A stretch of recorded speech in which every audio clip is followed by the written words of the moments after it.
8 de la mañana y 8 minutos. AR con el señor ministro de Economía, el doctor Simón Cueva.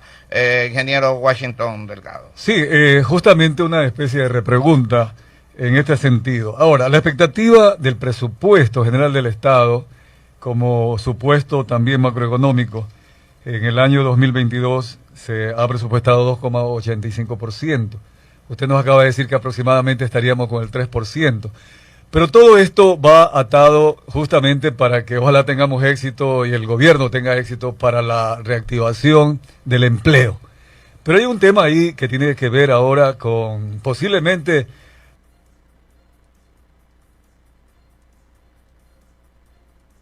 hay voces negativas en la Asamblea Nacional que devuelvan o que archiven el proyecto de inversión, por ejemplo, que es un elemento interesante para el crecimiento económico y además también para cumplir el plan de gobierno que ganó el 11 de abril del año 2021. Con todos estos avatares, por decir así, políticos, la promesa de marchas y demás, también esto va a haber un impacto interno, doctor Simón Cueva. ¿Usted tiene las reservas del caso como para enfrentar estas situaciones? Sí, a ver, efectivamente el presupuesto del Estado está, como usted mencionó, basado en crecimiento inferior al 3% de 2,8%. Está basado también en un precio del petróleo del crudo ecuatoriano de $59.20. Y eso es normal que una proforma presupuestaria sea conservadora, sea basada en supuestos moderados, precisamente para buscar buenas noticias y para, conforme las cosas vayan mejor, pudiendo lograr mejores resultados y avanzar más rápido en la recuperación económica. Como usted menciona también, la ley de inversiones que está siendo discutida este rato en la Asamblea Nacional tiene como objetivo primordial precisamente dar un espacio para generar empleos de calidad y sostenibles en el tiempo.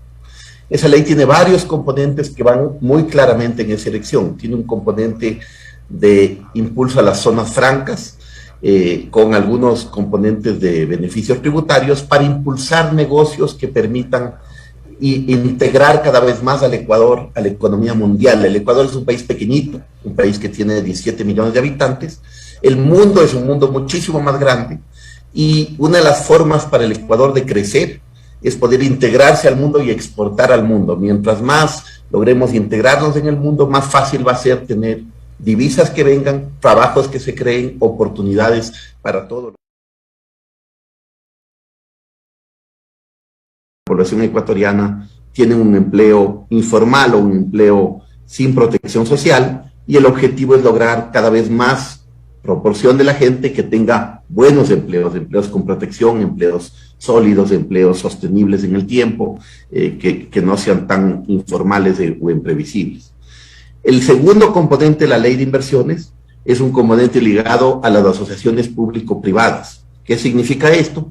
Significa que un país que es limitado, que tiene unas finanzas públicas apretadas, ¿no es cierto?, que todavía está trabajando para fortalecer las finanzas públicas, no logra, tiene que priorizar sus inversiones públicas en los temas más directamente importantes para la ciudadanía, en los temas sociales, en los temas de desnutrición infantil, en transferencias a sectores importantes de la economía de los más pobres, los que más han sufrido durante la pandemia, a los más vulnerables, y en todos los programas de educación, de salud, de recuperación vial, etcétera. Y eso hace que, del otro lado, haya otros temas, por ejemplo, todos los temas energéticos, todos los temas de petróleo, de minería, de construcción de obra pública también, de telecomunicaciones, etcétera, en que es muy sano tener inversiones privadas que complementen las públicas y que permitan acelerar el ritmo de inversión. Sin ceder, la ley no prevé nada, y quiero ser claro en eso, nada de privatizaciones, nada de ceder activos públicos y venderlos de afuera. Las APPs no son para eso, las asociaciones públicas privadas son simplemente para atraer inversión privada que ayuden a desarrollar activos y que a largo plazo esos activos sigan y fortalezcan al Estado. Entonces este es un segundo aspecto grande. Hay un tercer aspecto, que a veces es un poquito más técnico, que es todo el tema de mercado de valores. Es cómo lograr, ¿qué es el mercado de valores? Es un lugar en que las empresas pequeñas, medianas y grandes pueden ir a buscar financiamiento adicional, alternativo al financiamiento que consiguen con los bancos. y los países que más crecen son países que tienen un mercado de valores más desarrollado, para que las empresas tengan varias oportunidades de conseguir financiamiento, de crecer y de generar empleo de calidad. Entonces la ley está claramente orientada a esos tres aspectos y esperamos nosotros, ha habido discusiones creo que fructíferas dentro de la Asamblea, y esperamos nosotros que la Asamblea con toda responsabilidad trate un tema, porque es difícil oponerse a que el Ecuador logre mejores empleos, mayores inversiones y mejores empleos de calidad para todos los ecuatorianos. Entonces estamos nosotros a la expectativa. Este es un gobierno muy respetuoso de la democracia, de la relación de poderes, y estamos a la expectativa de que la Asamblea pueda avanzar y cerrar este tema para impulsar los empleos de buena calidad para todos los ecuatorianos. 8 de la mañana y 13 minutos en AER, Asociación Ecuatoriana de Radiodifusión. El economista Dac Checa. Señor ministro, buen día. En entrevistas anteriores usted hizo declaraciones de que el déficit de presupuestario para el año 2022 pasaba de 3.5% del PIB al 2%. Asimismo, usted hizo declaraciones que por cada dólar adicional al originalmente presupuestado, como usted bien indicó, $59.20 para el año 2022, el país recibiría 48 millones adicionales. Esto está trayendo como resultado un incremento de las reservas internacionales que ya a esta fecha va por 9.359 millones de dólares, reserva que obviamente no cubre todos los requerimientos u obligaciones que totalizan 15.400 millones de dólares, pero que sin embargo superan el requerimiento del canje y reservas, que es 7.500 millones de dólares aproximadamente. Con estas cifras macro, la pregunta es, ¿para dónde va el país? ¿Se va a subsanar realmente las finanzas? ¿Y de qué manera o hasta cuánto está afectando a este riesgo país, que era uno de los índices principales de preocupación del presidente Lasso previo a ser electo presidente, y por supuesto de usted como parte del gobierno, que para abril del año pasado, a inicios del mes de abril, era 1.170 el índice, pasó a 824 inmediatamente después de las elecciones, y ya a la fecha solamente vamos por 787, aun cuando tenemos todas estas condiciones que previamente he indicado? ¿Qué está pasando ahí? ¿Cuáles son las expectativas, señor ministro? Muchas gracias. A ver, efectivamente hay tres grandes preguntas, voy a tratar de tratarlas. El déficit fiscal, el tema petrolero, el tema de reservas internacionales y asociado al tema de riesgo país. Sobre el tema del déficit fiscal, en el año 2020 el Ecuador tuvo un déficit fiscal de más de 7% del PIB. Eso es algo muy, muy grande, y quisiera explicar un poquito por qué es un problema. El déficit fiscal es básicamente los ingresos del Estado menos los gastos del Estado. Y esto es un poco como en una familia. Si yo tengo ingresos, si yo tengo un sueldo al mes que es más pequeño que lo que gasta la familia en el mes, tengo un hueco, ¿no es cierto? Tengo un problema. Ese déficit que tengo que financiarlo de alguna manera. Si yo cada mes tengo más gastos que los ingresos, tengo que ir a buscar básicamente quién me preste, o tengo una cuenta de ahorro que uso, o le pido prestado a mis parientes, a mi mamá, a quien quiera, o voy al banco a pedir prestado, o voy a la tienda a pedir fiado.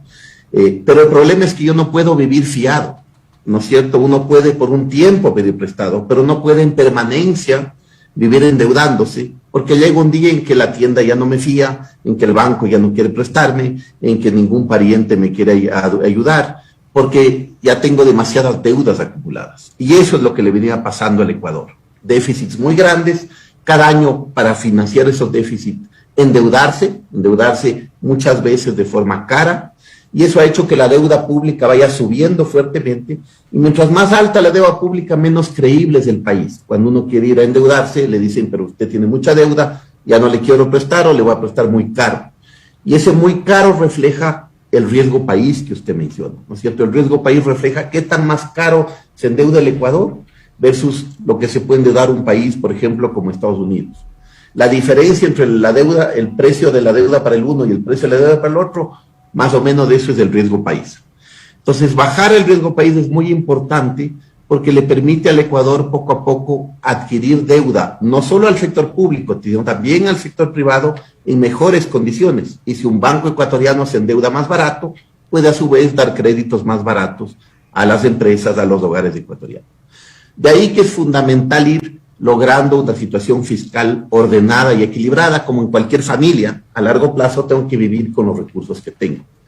Y para eso hay esfuerzos grandes, y el gobierno ha hecho esfuerzos importantes para priorizar el gasto, para ser austero, para gastar lo menos posible en los temas del día a día, para priorizar la inversión, y también ha hecho esfuerzos para tener una ley como la ley de reforma tributaria que ha permitido incrementar los ingresos del Estado de forma permanente. Año 2021 se bajó el déficit de más de 7% del PIB a 3,5%, como usted indicaba, 3.700 millones más o menos, a nivel del gobierno central. Y este año deberíamos llegar a un nivel cercano a los 2.300 millones, cercano al 2% del PIB que usted mencionaba. Este esfuerzo es muy fundamental para que el país sea visto con credibilidad y con seriedad, y para que logre recursos en buenas condiciones.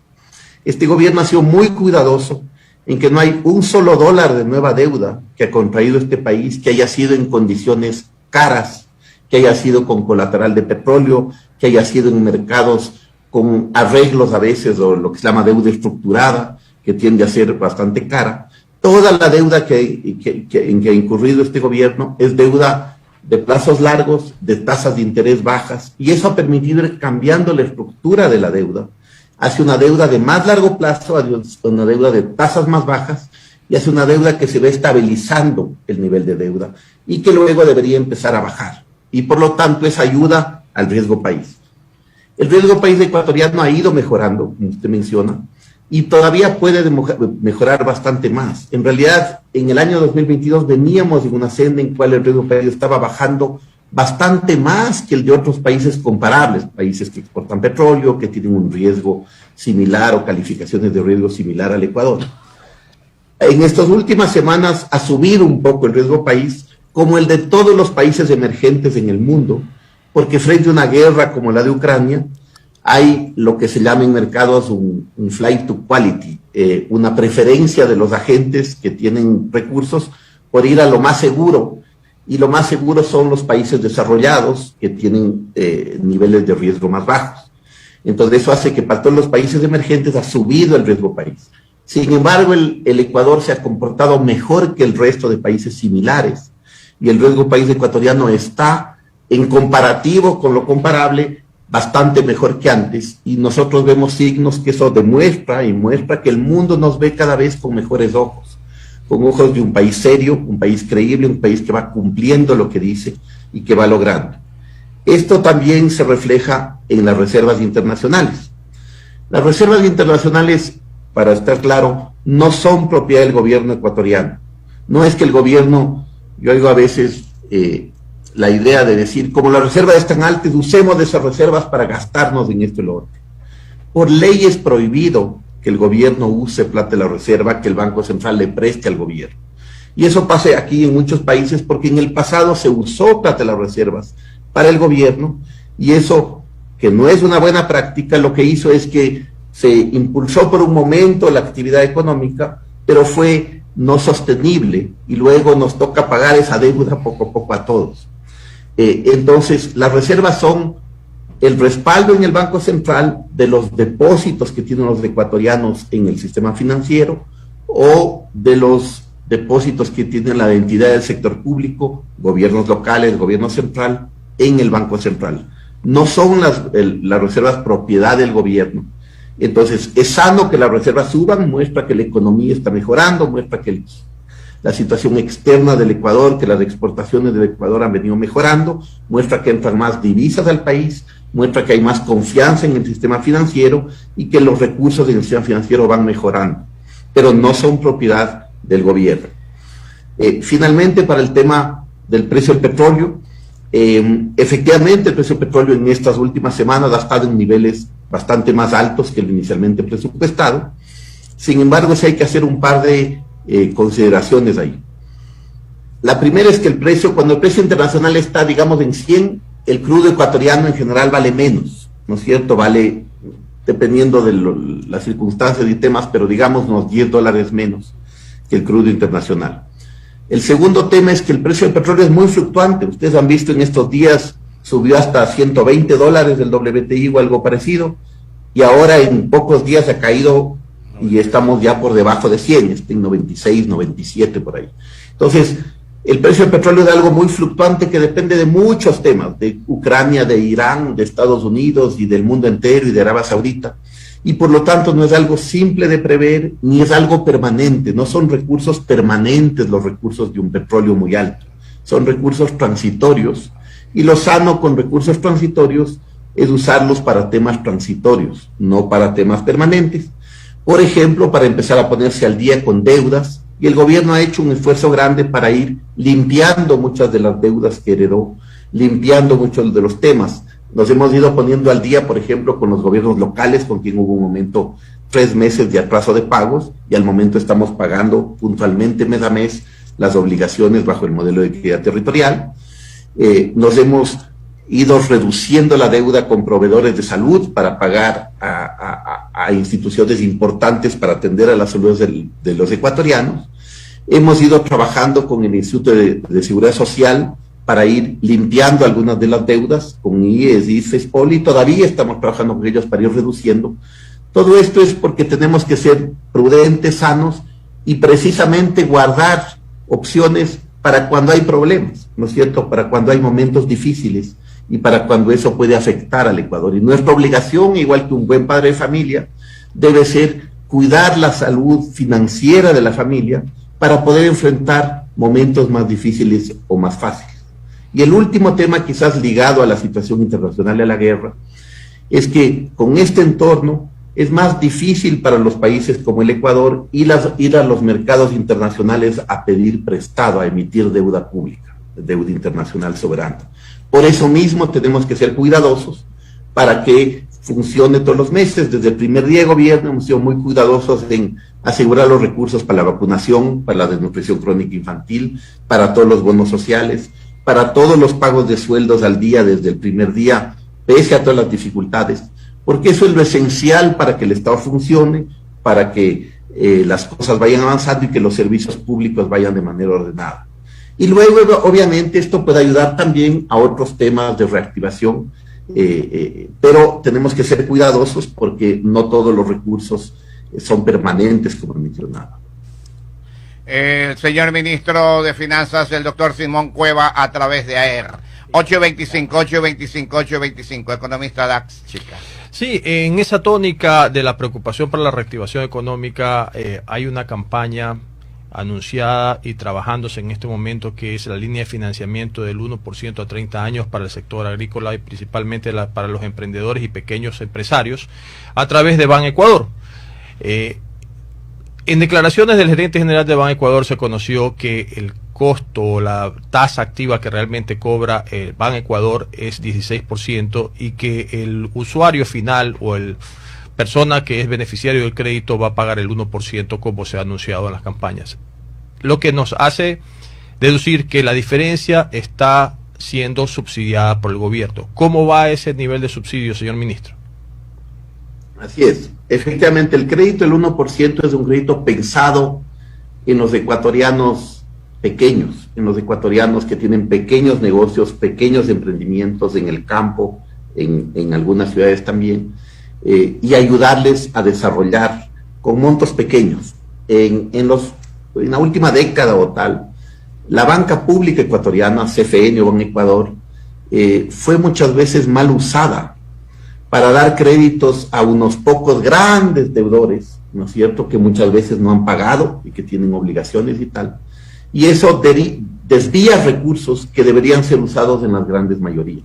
Entonces, un trabajo que se está haciendo, CFN, Banecuador, es un trabajo importante de limpieza, de cobrar las deudas que hay que cobrar, de tomar las acciones legales que deban tomarse, para que los recursos, que al final son de los ecuatorianos que están ahí, se destinen en prioridad a los pequeños.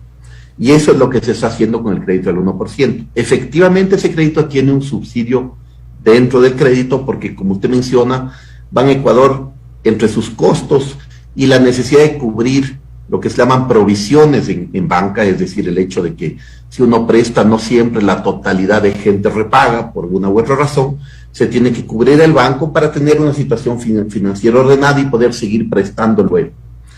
Esa diferencia entre la tasa que cobran y la tasa que necesita el banco para asegurar finanzas ordenadas, es efectivamente un subsidio que está previsto, está puesto dentro del presupuesto, está previsto en las transferencias y en el plan de inversiones, precisamente para asegurarnos que Banecuador tenga finanzas sanas. Y ese subsidio lo asume el Estado ecuatoriano, es parte de las prioridades de gasto, para lograr llegar a un número muy grande de familias y beneficiar con pequeños emprendimientos, con desarrollo, con temas agrícolas, con todos los temas que son importantes para las familias más pequeñas, más vulnerables, que más necesitan apoyo nuestro en el Ecuador. Y ese subsidio está previsto en el presupuesto, está planificado y se está avanzando y ya está funcionando, por eso es que se dan créditos todos los días. El doctor Simón Cueva, ministro de Economía a través de AER. El señor presidente de AER, economista Clever Chica. Gracias, Vicente.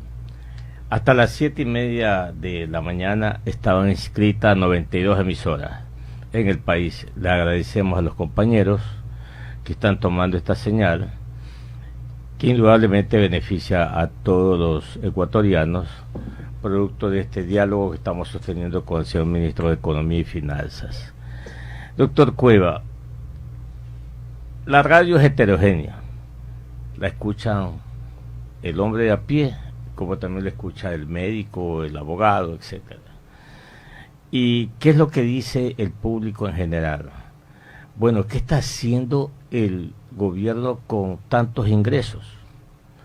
Por ejemplo, usted lo ha dicho, y ahí están las cifras del Banco Central, el año pasado, 2021, las exportaciones no petroleras llegaron a 18.000 billones de dólares. El incremento del precio en el mercado internacional del petróleo, ya usted lo ha comentado, es de dominio público, es otro ingreso adicional para la caja fiscal.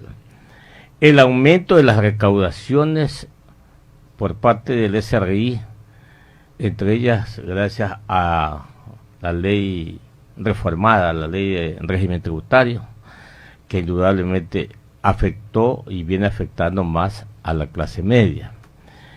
Y otros ingresos que usted a lo mejor nos puede indicar si ya el Fondo Monetario Internacional ha cumplido su palabra, porque ya nosotros ya hemos cumplido con todos los requisitos que el fondo solicitó, y todavía no hemos recibido los 700 millones de dólares. Dicho todo esto, hablando de ingresos en forma macro, señor doctor Cueva, la pregunta es, usted dijo precaución, sí, ese es un motivo de la demanda de dinero de John Maynard Keynes, me recuerdo ahora, y también austeridad, o vivir con el principio de la escasez, como dijo el profesor Samuelson.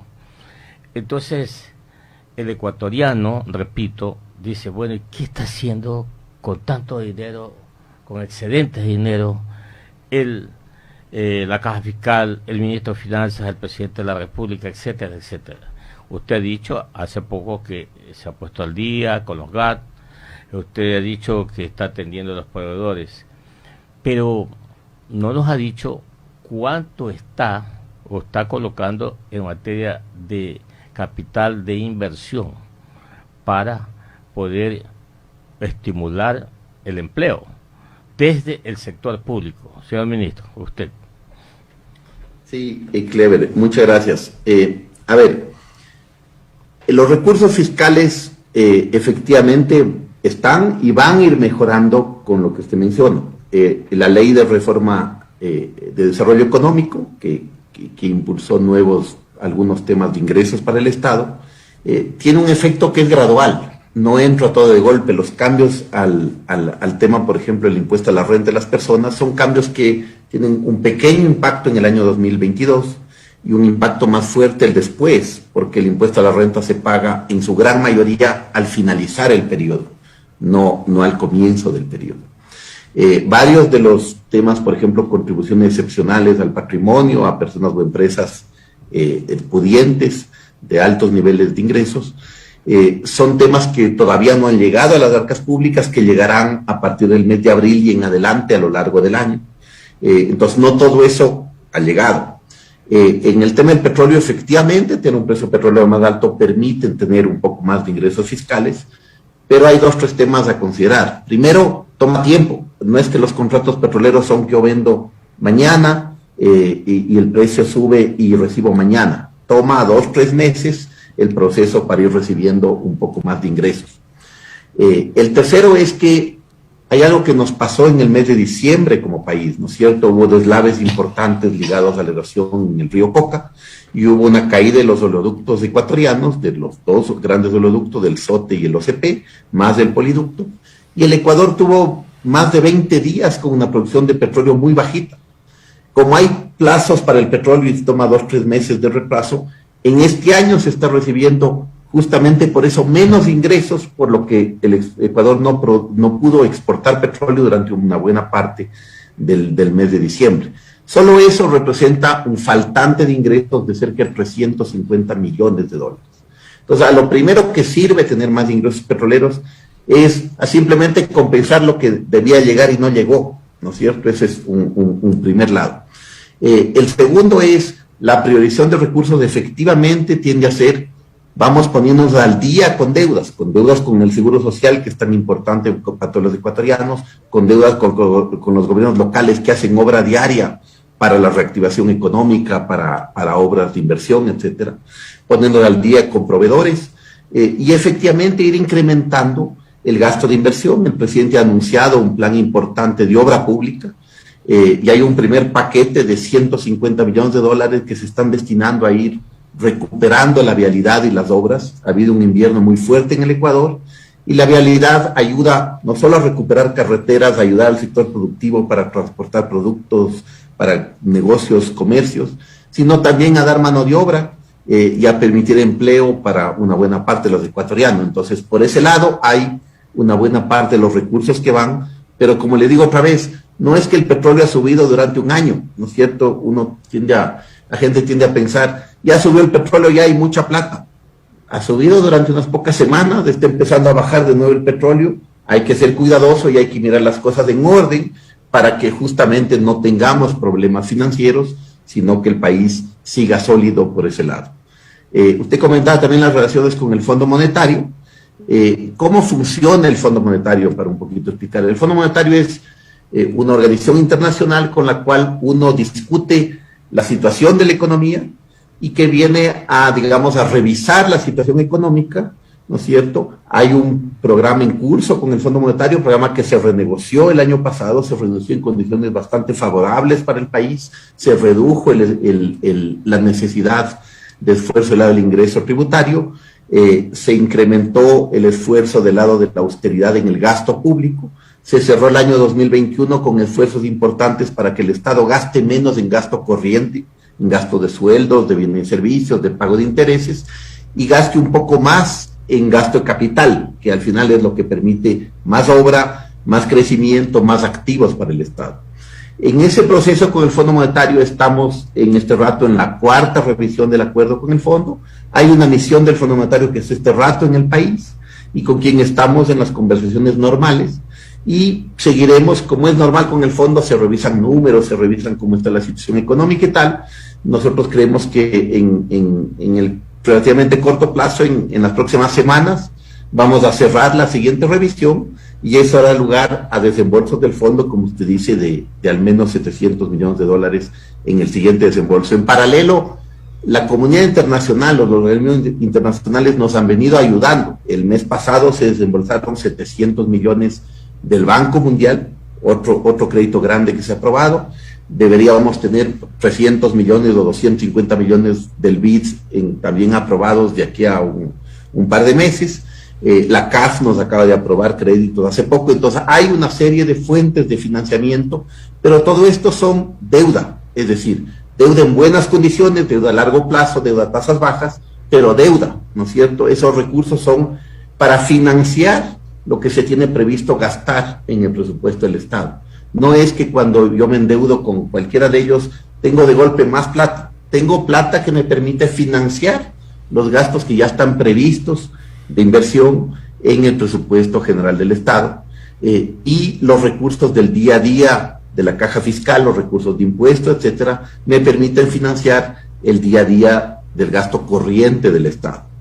Y en paralelo el Estado está haciendo un esfuerzo importante, no solo para subir la recaudación impositiva porque la actividad económica mejora, sino también subirla por combatir la evasión y la elusión fiscal. Ha habido muchos esfuerzos con el SRI y con SENAE para asegurarnos cobrar a todos los que tienen que pagar impuestos, para que se haya trazos de impuestos que muchas veces son de sectores bastante poderosos, se los vaya cobrando. Se creó en el SRI una unidad de grandes contribuyentes, cuyo objetivo es precisamente eso, asegurarnos que todos los ecuatorianos paguemos lo que tenemos que pagar de impuestos. No más, pero no menos tampoco, porque es la forma justa de que el Estado tenga temas y de que no haya atrasos y de que no haya morosos. Entonces está haciendo un esfuerzo importante en eso, se ha logrado mejorar la recaudación en buena parte gracias a esas acciones, porque es lo sano, ¿no es cierto?, que todos contribuyamos y es sano que todos paguemos en función de nuestros ingresos.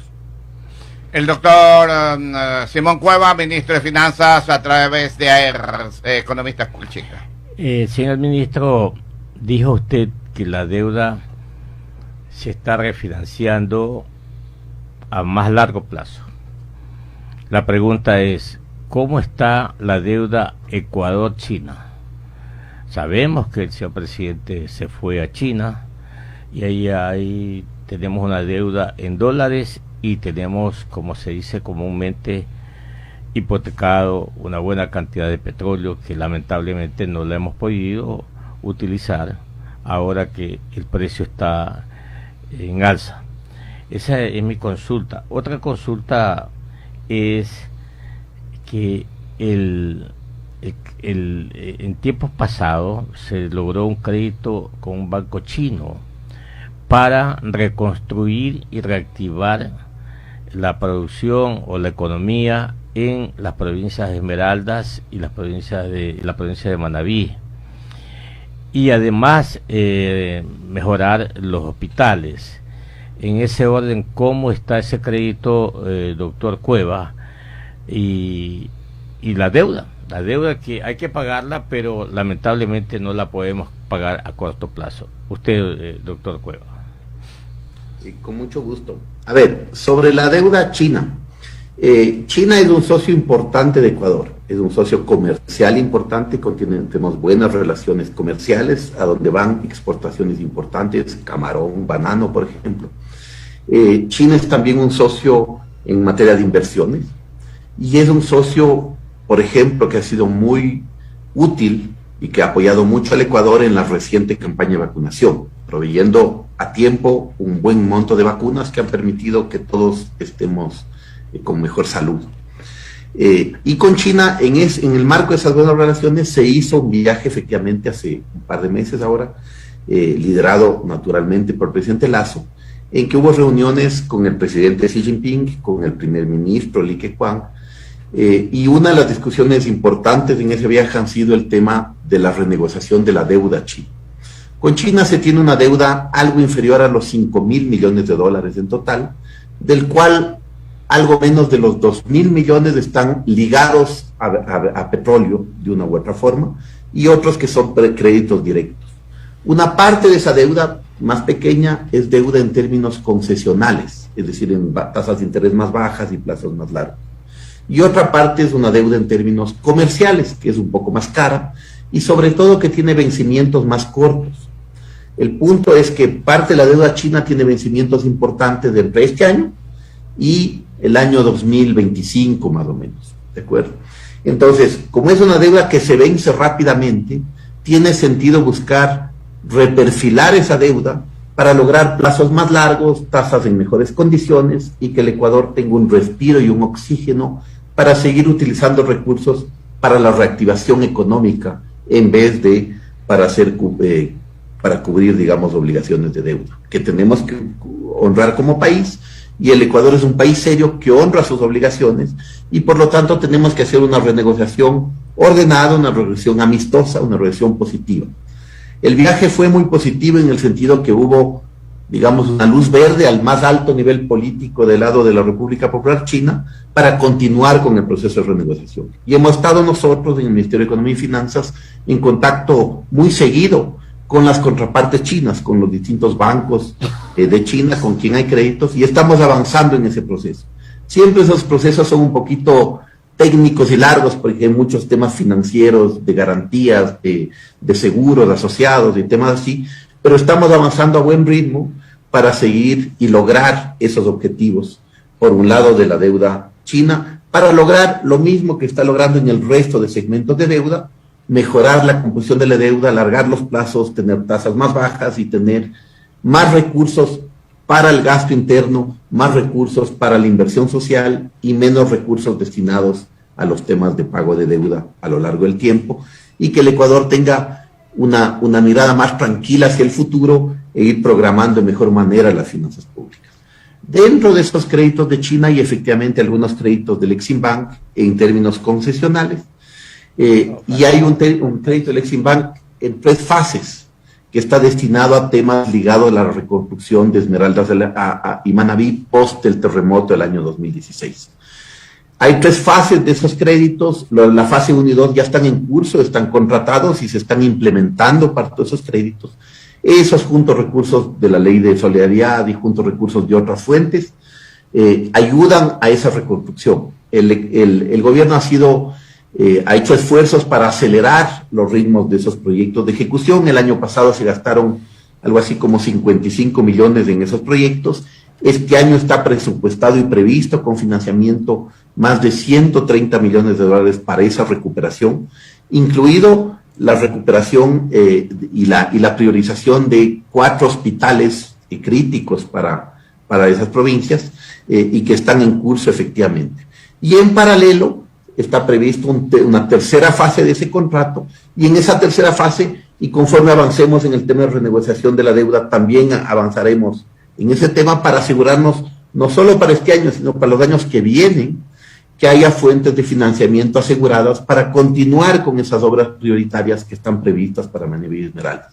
Esos fondos irán para Manabí y Esmeraldas y serán para los temas priorizados ahí a través de un comité de reconstrucción en el cual participan algunos ministros del Estado, pero también participan prefectos de las provincias de Manabí y Esmeraldas. Así que ese recurso, estamos en ese camino y se seguirán ejecutando, y la idea es que se sigan ejecutando cada vez más para apoyar a esas provincias que lo necesitan. Con el señor ministro de Economía y Finanzas, el doctor Simón Cueva, a través de AER, más de 100 emisoras en todo el país, encadenan esta mañana. El ingeniero Washington Delgado. Doctor Simón Cueva, hemos conversado hasta el momento la parte macro, y ojalá que todo esto se cumpla y que usted, el gobierno, tenga éxito, porque el éxito de ustedes será de todo el país realmente. Pero yo quisiera ahora aterrizarlo a la parte de la microeconomía, es decir, la parte empresarial y la parte familiar como unidad productiva de la comunidad. El antecedente es que en el año 2020-2021 vivimos una etapa terrible por el tema del COVID. El panorama actual viene a agravarse aún más con el tema de Europa, Rusia, Ucrania. Los empresarios, por ejemplo, en materia aquí en la costa de banano, camarón, en la sierra, la flor, acá en la costa también el arroz. Y el ciudadano siente, ¿verdad?, en su bolsillo esta situación que es terrible realmente, el costo de la vida. El costo de la gasolina, que ahora para las personas de clase media, inclusive con algún carro que no es de alta gama, tendrá que llenar el tanque con 70 y 80 dólares, con la gasolina súper, salvo que quiera migrar a la extra, etcétera. Y el tema de los impuestos, que siempre va a ser un tema conflictivo. Yo quisiera con usted, doctor, antes de plantearle la pregunta, compartir y que la ciudadanía lo tenga presente. Si en el año 2021 el costo de la vida, la inflación, fue de menos 0.05%, y para este año usted había presupuestado 1,28%, ya en febrero tuvimos 2,71% la inflación anual. En el empleo, hoy día, enero 2022, 33.1% empleo pleno de los que están ocupados. El resto, pues, no es empleo pleno, etcétera, etcétera. En lo urbano, 41,4%, y lo rural, 17,3% de empleo pleno. El desempleo sabemos que nacional es 5,4%. Y la pobreza, viviendo con menos de $85 mensuales el 27,7% de los ecuatorianos, porque es una pobreza de ingresos. Estamos hablando de 3 de cada 10 ecuatorianos viviendo realmente en esa situación grave. Y la pobreza extrema, con $48,24, casi $1 y piquito al día, lo cual es insoportable, doctor. Yo sé que la canasta básica está estimada con valores de hace 10 años como base. Todo esto es discutible. Yo le pregunto a usted, el ciudadano que hoy día se está sacrificando y está esperanzado en el gobierno, ¿confía en que este sacrificio en algún momento será para días mejores? Absolutamente. A ver, como usted menciona, y usted menciona cifras muy elocuentes, el Ecuador es un país que tiene altos niveles de pobreza, en niveles, como usted menciona, que no deberían ser aceptables, ¿no es cierto? Y que tienen que irse mejorando. Y es un país muy desigual, es un país que ya hay grandes diferencias sociales. Y esas diferencias sociales, como en muchos otros países del mundo, se ampliaron durante la pandemia. Hay varias encuestas del propio INEC que muestran que durante la pandemia son los sectores de más bajos ingresos los que más perdieron ingresos durante la pandemia, a quienes más les afectó, porque son sectores que viven del día a día. Y en un momento en que la economía estaba cerrada y la actividad económica estaba cerrada, obviamente el día a día se empeoró mucho más. Entonces, el gobierno tiene la obligación de pensar en primer lugar en los más vulnerables, en primer lugar en los que menos tienen, en los que más son frágiles, son vulnerables y dependen del día a día. Y eso debe ser parte de las prioridades. Entonces, efectivamente hay varios aspectos de lo que usted menciona. La inflación efectivamente ha repuntado en estos meses, como en todo el mundo, debo decir, ¿no es cierto? Es más, el Ecuador tiene este rato una inflación que, si bien ha subido, sigue siendo una de las inflaciones más bajas de todo el continente americano.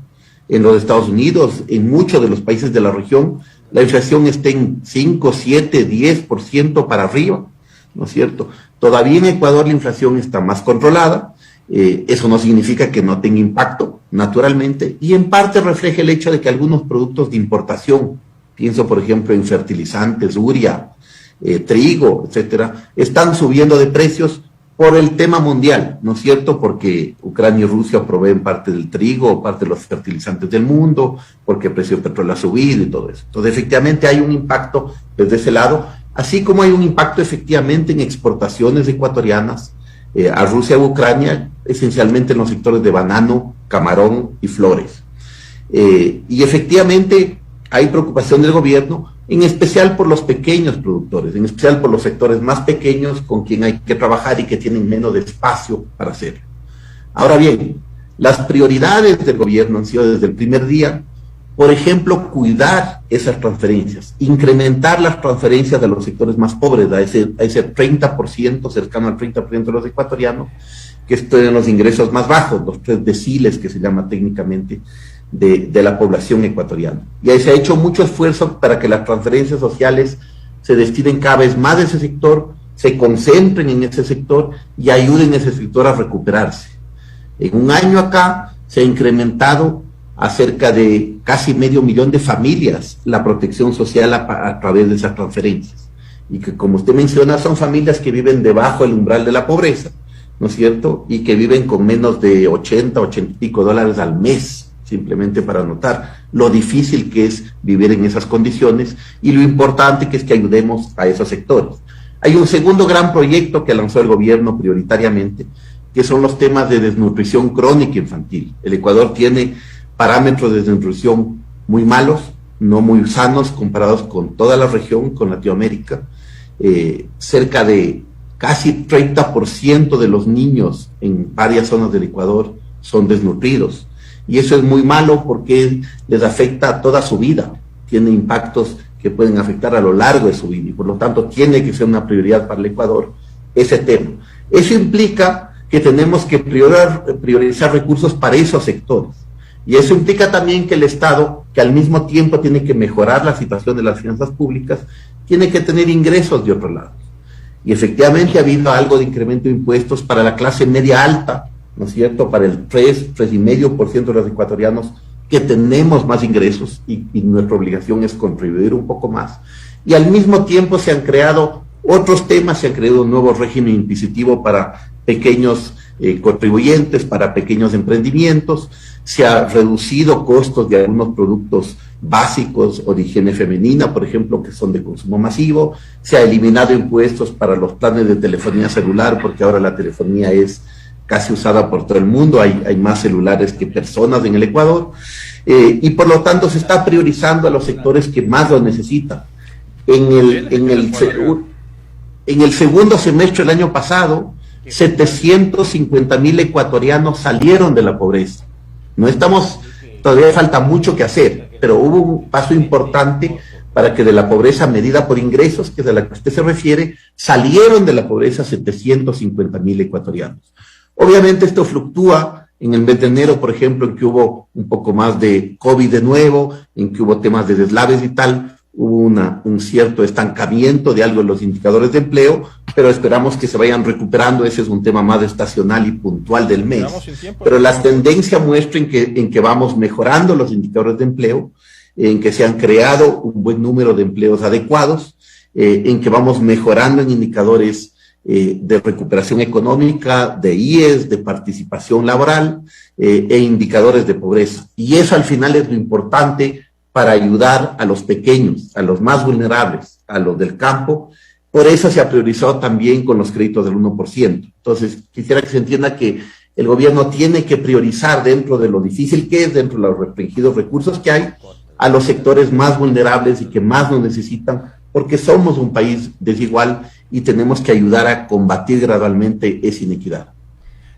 Señor ministro, por el tiempo, faltan 6 minutos para las 9 de la mañana. Una preguntita, si nos contesta rapidito, por favor, señor ministro. Primero, los 9 millones de dólares para la policía acá en Guayaquil ya están ubicados. Segundo, con la variación de precio del petróleo, llegamos a 127, 128, hoy estamos por 95, amaneció aproximadamente. ¿Bajará el precio de la gasolina, los derivados aquí en el Ecuador? A ver, el proyecto de la policía efectivamente es un proyecto de inversión que tiene que seguir los pasos, pero están ubicados los recursos, están listos los recursos para que ya los vaya ejecutando la policía. Eso está claro y es una de las prioridades del tema de seguridad, es fundamental.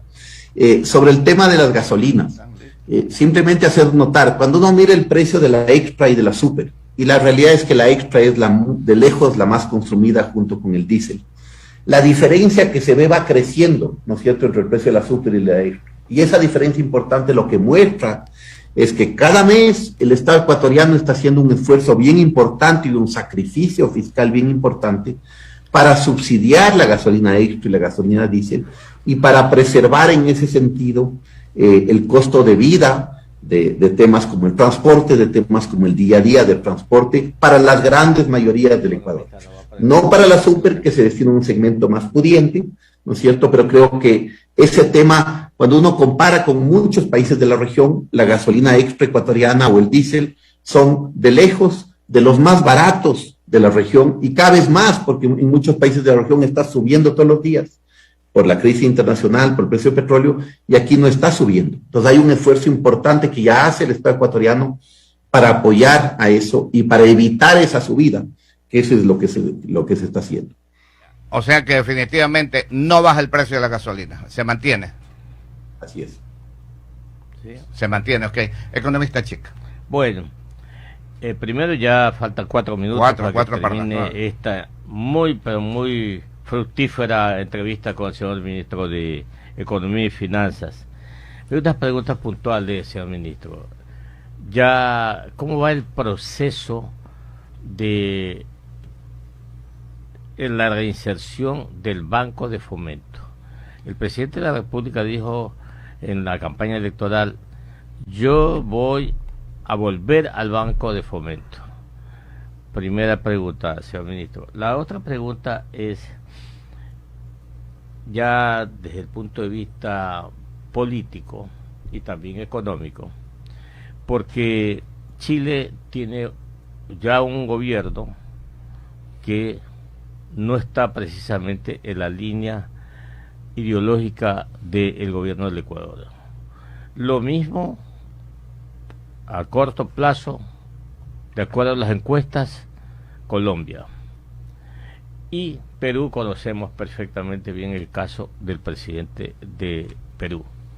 En ese orden, señor ministro, ¿qué atractivos está pensando crear el Ecuador para esos inversionistas que necesariamente o sí van a tener que mirar a otras economías para colocar sus capitales en calidad en condición de inversión?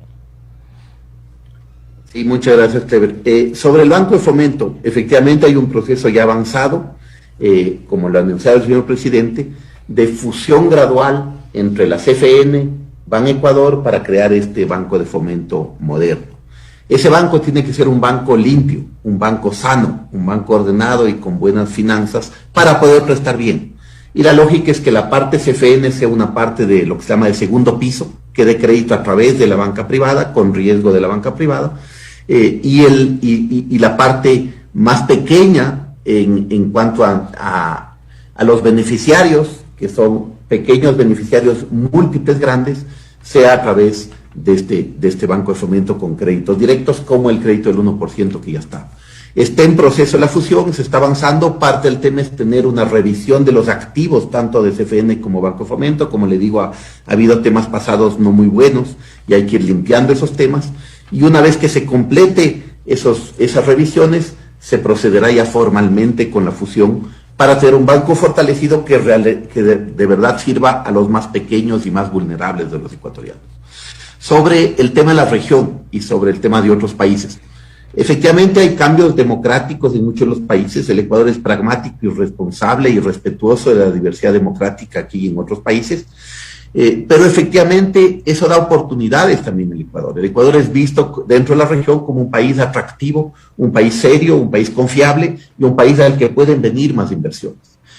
Y parte de eso es precisamente lo que está en la ley de inversiones, ¿no es cierto? Es mostrar un país serio fiscalmente, que maneje bien sus finanzas públicas y su economía para que sea atractivo para venir acá.